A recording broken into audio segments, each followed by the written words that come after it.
What's up, meta nerds?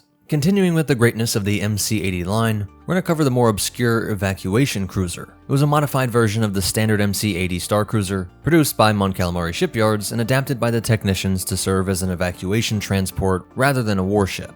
This cruiser measured 1,200 meters in length, or 3/4 of a mile, making it 75% the length of an ISD, and at the shorter limit of the MC80 line, which had types that could range up to 1,500 meters, just short of an ISD.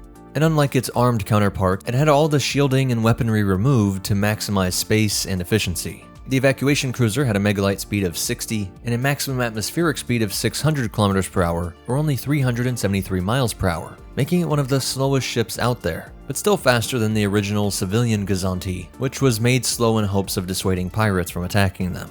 And despite removing so much, it's also the slowest in the MC80 line, which for something that's trying to prioritize getting people safely away from something, seems like a very strange stat. Its hyperdrive is also slow, rated at a class 4 for primary use and a class 14 as a backup. They're clearly not worried about getting anywhere fast, but like the name suggests, maybe they were just trying to pump out a whole bunch of these as cheap as possible, and just having a hyperdrive meant that you could get away. Once you were in the blue void of hyperspace, you were safe. Navigation systems would make sure they get to wherever they wanted to be, and though the interior of the ship is not exactly the same, the inside would look something close to this cross-section from the home one. And one funny thing to think about is that if this evacuation model also had breakaway ships and escape pods like these blisters along the surface. I kinda doubt it, because again, you're just trying to get everyone into that blue void. If they were in a situation that was so bad that they would need breakaway ships, they would likely just get shot down anyways. With a crew of 1,011 and a minimum operating requirement of 429, the cruiser could also carry between 75,000 and 150,000 passengers, making it essential for large-scale evacuations.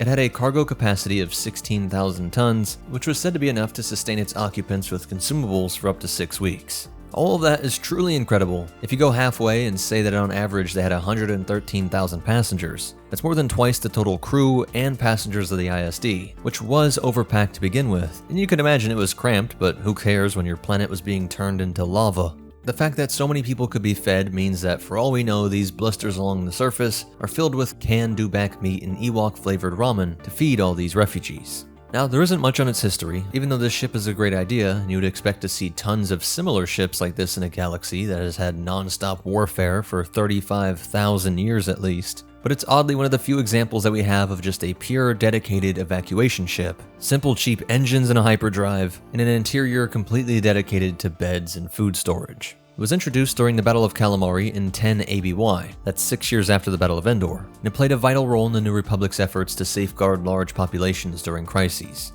Its role as an evacuation transport highlighted its value in humanitarian and strategic missions where rapid, mass evacuations were needed. As the Imperial assault on Mon Cala raged on, Mon Cal technicians worked tirelessly to convert MC80 Star cruisers into these dedicated evacuation transports, likely taking what would have been warships and just moving in tons of supplies instead of adding all that weaponry. And they were able to achieve an impressive rate of over 1 conversion per day. And they were prepared to carry the entire planet's population to safety from the relentless onslaught of the world devastators.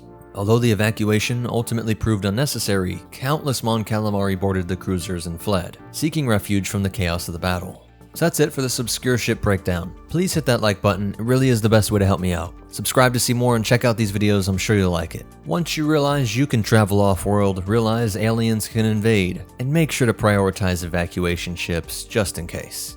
And the Force will be with you, always.